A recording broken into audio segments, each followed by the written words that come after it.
छात्रों, आज मैं आप सभी के सामने जो एमएस के 4th सेमेस्टर वाले बच्चे हैं उन बच्चों के लिए मैं सरोज स्मृति का व्याख्या भाग आपको पढ़ाऊंगा।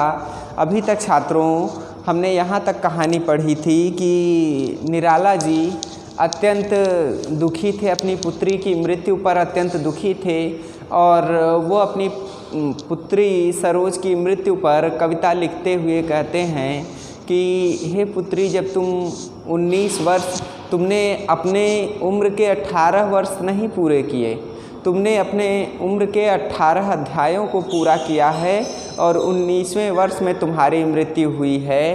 इसका कारण यह है कि 19वें वर्ष में श्रावण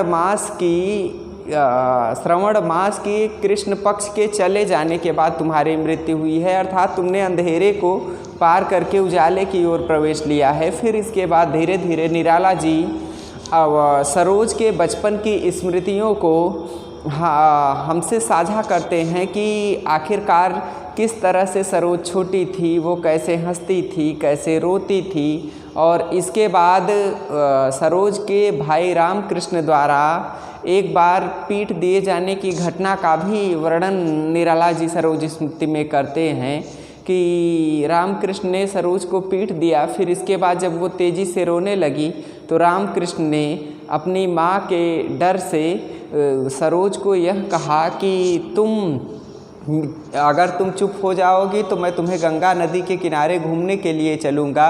तो सरोज तुरंत आंसू पोंछ करके तैयार हो जाती है गंगा नदी के किनारे चलने के लिए। फिर इसके बाद निराला जी कहते हैं उसके बाद मैं कलकत्ता चला गया और 3 वर्ष बाद जब वापस लौटा तो तुम्हारे माँ की मृत्यु हो चुकी थी और तुम्हारे नानी के यहाँ जब मैं आया तो वहाँ तरह तरह से दूसरे विवाह के अवसर आ रहे थे। उसी समय मैंने अपने हाथ में अपनी जन्म कुंडली को देखा और उस पर हंसने लगा कि मेरे 2 विवाह के अवसरों का प्रावधान मेरी कुंडली में है, लेकिन मैं ऐसा कुछ करने वाला नहीं हूँ। फिर एक से एक कई ऐसे विवाह के अवसर आए जिनसे कि मैं पीछा छुड़ाता गया, लेकिन एक रिश्ता ऐसा आया था कि वह पीछा छुड़ाए भी नहीं छूटता था। तो उसी दूसरे विवाह के संबंध की शुरुआत होने की चर्चा निम्न पंक्तियों में निराला जी कह रहे हैं और कहते हैं, इस बार एक आया विवाह जो किसी तरह भी हतोत्साह होने को न था, पड़ी अड़चन आया मन में भर आकर्षण, उन नयनों का सासू ने कहा वे बड़े भले जन है भैया, एंट्रेंस पास है लड़की, वह बोले मुझसे 26 ही तो, वर की है उम्र ठीक ही है, लड़की भी 18 की है। इस तरह की बात निराला जी कहते हैं कि एक बार प्रस्तुत पंक्तियों का सबसे पहले हम संदर्भ लिखेंगे। तो संदर्भ लिखते समय हम यह देखते हैं कि प्रस्तुत पंक्तियाँ शैली के आधार पर किसकी हैं। तो प्रस्तुत पंक्तियाँ हमारी पाठ्य पुस्तक आधुनिक हिंदी काव्य के प्रसिद्ध कवि सूर्यकांत त्रिपाठी निराला की प्रसिद्ध कविता और हिंदी के प्रसिद्ध शोक गीत सरोज स्मृति से लिया गया है। फिर इसके बाद प्रसंग लिखते हैं। तो प्रसंग में निराला जी अपने दूसरे विवाह की चर्चा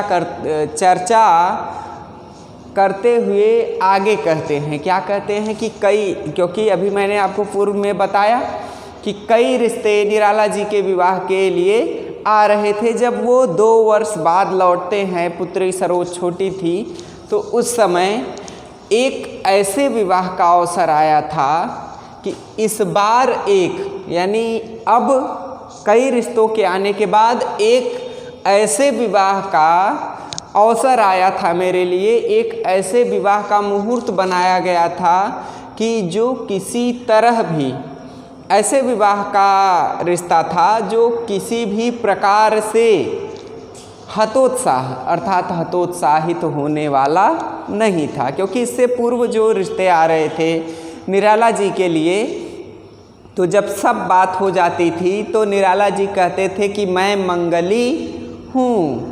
इसलिए इस बात को सुनकर जो लड़की वाले होते थे वो थोड़ा सा हतोत्साहित हो जाते थे और निराला जी से विवाह का प्रस्ताव जो लेकर आए थे चुपके से वे चले जाते थे। किंतु अब ऐसा विवाह का अवसर आ गया था कि जो किसी भी प्रकार से हटाए नहीं हट रहा था। तो निराला जी उसी बात की चर्चा करते हुए कहते हैं कि वह एकदम हमारे गले पड़ गया था, निराला जी के गले पड़ गया था, होने को न था पड़ी अड़चन, कि वह किसी भी प्रकार से हतोत्साहित तो हो ही नहीं रहा था। और अब मेरे हृदय में अर्थात निराला जी के हृदय में तरह तरह की अड़चनें आने लगी और तरह तरह का घर बनाने लगी। वे अड़चनें जो आ रही थी निराला जी के जीवन में, वो निराला जी यहाँ चर्चा करते हुए कहते हैं कि किसी भी प्रकार से जब रिश्ता हतोत्साहित नहीं हुआ तो मेरे हृदय में तरह तरह की तरंगे हिलोरे लेने लगी और मेरे जीवन में अड़चनों का मधुर या कड़वा बाजार आने लगा। आया मन में भर आकर्षण। फिर कहते हैं कि इतनी कठोरता के साथ वह रिश्ता आया था कि आया मन में भर आकर्षण, मेरे मन में भी उनके प्रति आकर्षण की भावना जागृत हो रही थी।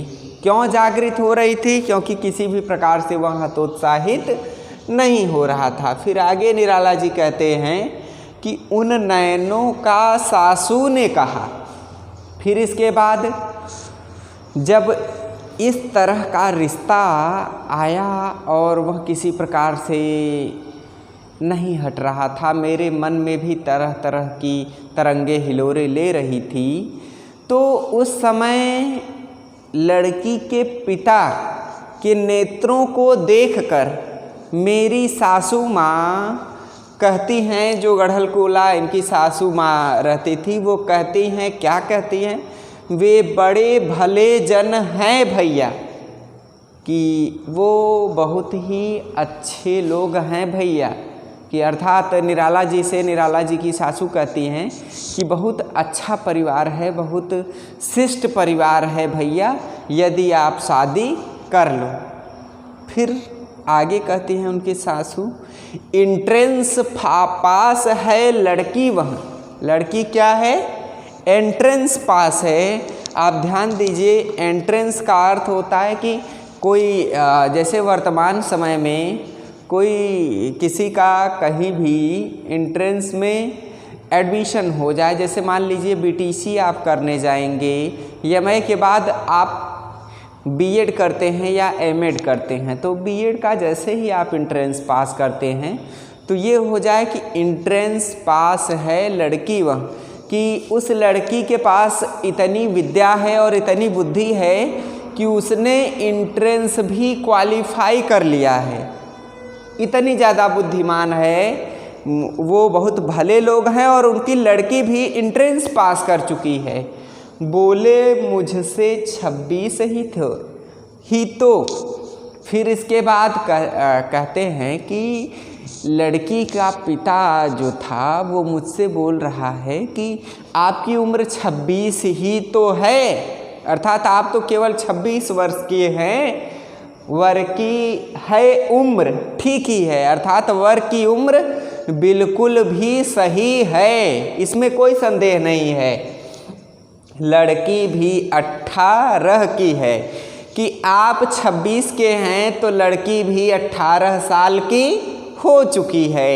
ऐसी बात निराला जी की सासू ने निराला जी के सामने प्रस्तुत किया। भाव यहाँ निराला जी का क्या है कि भावात्मक रूप में निराला जी यह कहना चाहते हैं कि कई बार मेरे सामने बड़ी मुश्किलें आई थी और कई ऐसे सज्जन मेरे सामने विवाह का प्रस्ताव लेकर आए थे, जो लेकिन सब हट करके आगे चले जा रहे थे, किंतु एक ऐसे विवाह का अवसर आया, एक ऐसे विवाह का प्रस्ताव मेरे सामने आया कि जो अपनी ही जिद पर अड़े हुए थे और निराला जी की सासू माँ भी उनका समर्थन कर रही थी। निराला जी कहते हैं कि मेरा मन बड़ी दुविधा में पड़ गया फिर लड़की के पिता ने बहुत अनुरोध किया, जिसके कारण मेरा मन कुछ द्रवित हुआ और उस लड़की की शिक्षा दीक्षा के बारे में सुनकर मेरे मन में उस लड़की के प्रति अनुराग भी जागृत हुआ। और रही सही उम्र की बात जो है, उम्र के बारे में मैं जब लड़की के पिता को बताया तो लड़की के पिता उस पर भी राजी हो गए। तो ये है व्याख्या। फिर इसके बाद हम लिखते हैं विशेष या काव्य सौंदर्य नाम से कि निम्न पंक्तियों में विशेष क्या है। आप जानते हैं कि आपको पूरा नंबर तभी मिलेगा क्योंकि 15 नंबर में पूछा जाता है तो 5 नंबर का संदर्भ और प्रसंग होता है, यानी 2.5 नंबर का संदर्भ, 2.5 नंबर का प्रसंग, 5 नंबर की व्याख्या होती है। और काव्य की विशेषता या काव्य सौंदर्य, पंक्तियों का काव्य सौंदर्य भी 5 नंबर का होता है। यानी संदर्भ प्रसंग अगर आपको नहीं भी आ रहा है, आप व्याख्या और काव्य विशेष लिख देते हैं, फिर भी आप 10 नंबर प्राप्त कर लेंगे। कई बच्चे ऐसे होते हैं जो ये कहते हैं कि संदर्भ प्रसंग, हमने संदर्भ प्रसंग व्याख्या लिखा था सर और हमें कम नंबर मिला है। तो देखिए छात्रों, ये परेशानी आपके कॉपी में रहती है कि आप संदर्भ प्रसंग व्याख्याएं तो लिख देते हैं, 10 नंबर की बात लिख देते हैं, 5 नंबर बिल्कुल भी नहीं लिखते। तो जब 10 नंबर आप लिख देते हैं तो आपकी राइटिंग इत्यादि पर भी नंबर काटे जाते हैं और काट करके 10 नंबर में से आपको 7 और 8 नंबर दिया जाता है। इस तरह से 3 व्याख्याएं होती हैं, 45 नंबर की व्याख्याएं होती हैं और उन 45 नंबर्स में से आप ज़्यादा से ज़्यादा 30 नंबर का लिखते हैं और पाते हैं 23 या 24 नंबर। तो वो यहाँ से समस्या आती है। तो काव्य विशेष में सबसे पहले आप देखेंगे कि अलंकार कौन कौन सा है। तो देखिए यहाँ वो कहते हैं कि उन नयनों में न वर्ण की आवृत्ति, उन नयनों में न वर्ण की आवृत्ति, और फिर इसके बाद एंट्रेंस और पास में स वर्ण की आवृत्ति, मुझसे 26 में स वर्ण की आवृत्ति, और इसके बाद है ही है में ह वर्ण की आवृत्ति होने से अनुप्रास अलंकार की सुंदर छटा निम्न पद्यांश में निराला जी ने व्यक्त की है। तो पहली विशेषता पंक्ति की हो गई। दूसरी विशेषता भाषा सरल, सहज, प्रवाहमयी, ओज गुण युक्त भाषा का प्रयोग निराला जी ने निम्न पंक्तियों में किया है। फिर इसके बाद तीसरी विशेषता आप बताना चाहें तो आप यह बताइए कि अपनी पुत्री के बचपन के समय में निराला जी के साथ घटित घटनाओं का यथार्थ वर्णन निम्न पंक्तियों में व्यक्त हुआ है। तो छात्रों, इसके आगे की पंक्ति यह है जो हमारे सामने मुख्य रूप से द्रष्टव्य हो रही है। आगे निराला जी अपनी बात बढ़ाते हुए कहते हैं कि वो किसी भी तरह से नहीं हट रहे थे और उनके पक्ष की वकालत मेरी सासू माँ भी कर रही थी कि वे बड़े ही विद्वान लोग हैं, बहुत ही अच्छा समुचित परिवार है, बहुत पढ़ा लिखा परिवार है, लड़की भी एंट्रेंस पास हो चुकी है। ये सब बात निराला जी के सामने उनकी सासू व्यक्त कर रही होती हैं। फिर आगे निराला जी निम्न पंक्तियों में कहते हैं कि फिर हाथ जोड़ने लगे कहा, वे नहीं कर रहे ब्याह, हैं सुधरे हुए बड़े सज्जन, अच्छे कवि अच्छे विद्वज्जन, हैं बड़े नाम उनके शिक्षित, लड़की भी रूपवती समुचित, आपको यही होगा कि कहें हर तरह वर सुखी रहे, आएंगे कल दृष्टि थी शिथिल, आई पुतली तू खिल खिल खिल, सोचता हुआ विवाह बंधन। अब निम्न पंक्तियों का संदर्भ लिखेंगे तो देखिए, प्रस्तुत पंक्तियाँ सूर्यकांत त्रिपाठी निराला की प्रसिद्ध शोक गीत सरोज स्मृति से लिया गया है। प्रसंग में इन पंक्तियों में निराला जी अपने दूसरे विवाह की चर्चा को आगे बढ़ाते हुए कह रहे हैं। क्या कह रहे हैं कि फिर हाथ जोड़ने लगे कहा कि जो लड़की का पिता था, जिसे निराला जी पहले भी प्रयास कर चुके थे कि किसी भी तरह से वह हट जाए, लेकिन वह किसी भी तरह से हटाए नहीं हट रहा था।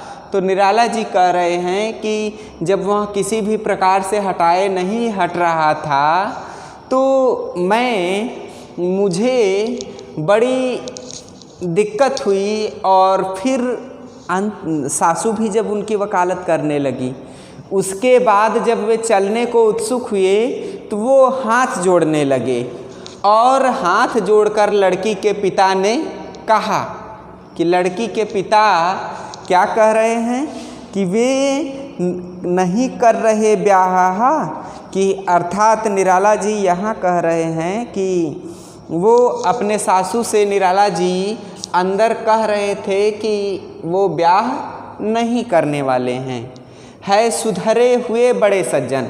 अब निराला जी कहते हैं कि मैंने अपनी सास से कहा कि मैं एक सुधरा हुआ सज्जन बनना चाहता हूँ, अर्थात वे बहुत सुधरे हुए सज्जन व्यक्ति हैं।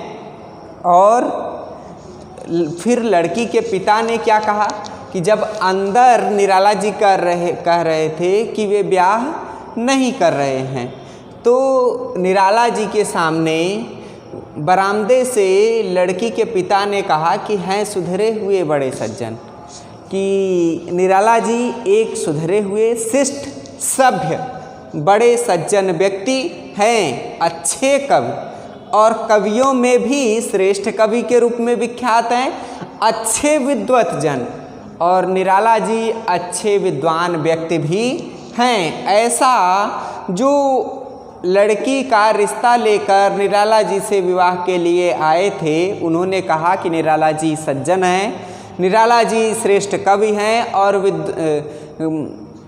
अगणित विद्वानों में उनकी गणना होती है, गणमान्य विद्वान व्यक्ति हैं बड़े नाम उनके शिक्षितों में निराला जी का नाम बहुत ही चतुराई के साथ विख्यात है, कि शिक्षितों में चाहे जिससे पूछ लिया जाए सब निराला जी का नाम बता देते हैं। लड़की भी रूपवती समुचित, और उसके बाद लड़की के पिता क्या कहते हैं कि मेरी भी लड़की रूपवती है, सुंदर है, सुशील है, गुणों वाली है, कि और इंद्रिय जनित सुंदरता के गुणों की खान भी मेरी पुत्री है, लड़की भी मेरी अत्यंत ही सुंदर है।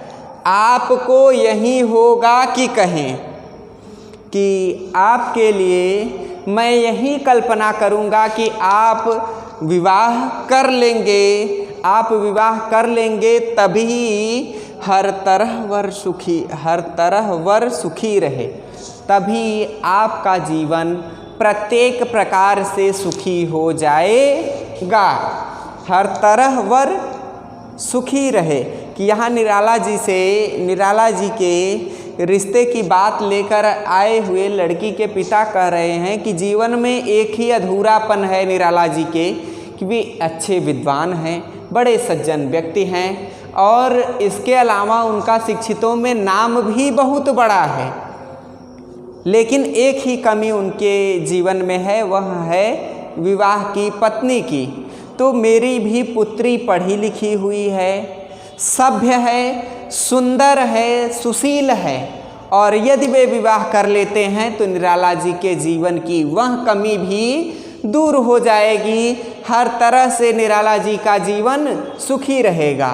आएंगे कल दृष्टि थी शिथिल, आगे कहते हैं कि वे कल आएंगे, यानी जो लड़की का पिता था निराला जी को देखने के लिए आया था, उन्होंने कहा कि कल वे आएंगे, तब तक निराला जी सोच कर बताएं कि क्या वह विवाह करेंगे अथवा नहीं करेंगे। फिर निराला जी आगे बता रहे हैं कि जब वो इतना कहकर शिथिल होकर, जिनकी दृष्टि, जिनके नेत्रों में आंसू भरे हुए थे, नेत्र एकदम दुखी स्वभाव के थे, वे शिथिल हो चुके थे, वे इस तरह से उस लड़की के पिता कहकर चले गए। तब आगे क्या था? आई पुतली तू खिल खिल खिल। इसके बाद निराला जी कहते हैं कि फिर तुम खिलखिलाते हुए, हंसते हुए मेरे सामने आई। तो जब लड़की के पिता कहकर गए थे कि वे कल आएंगे, तो इस बात को सुनकर मेरा शरीर अत्यंत शिथिल हो गया था, मैं मूर्छा में पड़ गया था। लेकिन जैसे ही तू आई तो मेरी मूर्छा अचानक ही खत्म हो गई और मैं तुरंत निद्रा से बाहर आकर दुविधा मुक्त हो गया, क्योंकि तुम्हें देखकर मैं विवाह के बंधन में बंधना नहीं चाहता था। तुम्हारे केवल नेत्रों की पुतलियों को देखकर मैंने विवाह के बंधन की बात को त्याग दिया, जो पहले मेरे मन में आ गई थी बात कि हाँ अवश्य ही वो सही कह रहे हैं। लड़की के पिता की दशा को देखकर मैंने मन में यह विचार कर लिया था कि मैं विवाह कर लूँगा। वह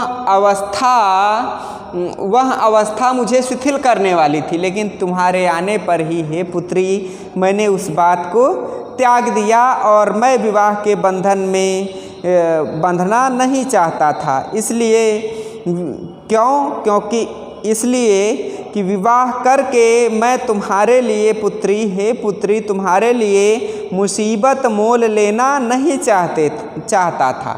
भले ही मेरे जीवन में अनेक कमियां रहे, भले ही मेरा जीवन संकट से परिपूर्ण हो, किंतु हे पुत्री मैं तुम्हारे जीवन में किसी भी तरह का कष्ट नहीं देखना चाहता था।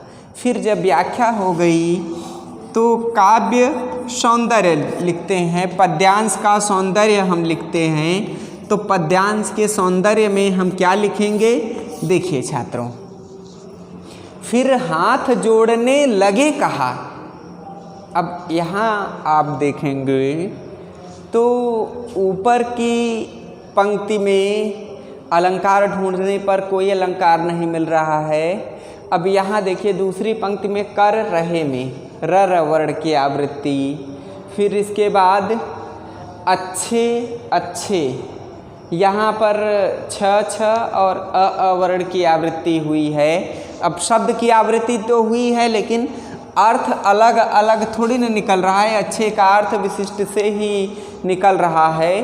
तो यहाँ पर अ और छ और च वर्ण की आवृत्ति हुई है। फिर इसके बाद रूपवती और समचित में त, फिर इसके बाद यही होगा कहे में ह वर्ण की आवृत्ति, हर तरह रहे में ह वर्ण की आवृत्ति, फिर इसके बाद कल शिथिल में ल वर्ण की आवृत्ति, पुतली खिल खिल खिल में ल और ख वर्ण की आवृत्ति होने से निम्न पंक्तियों में अनुप्रास अलंकार की अद्भुत छटा का दर्शन हमें मिल रहा है।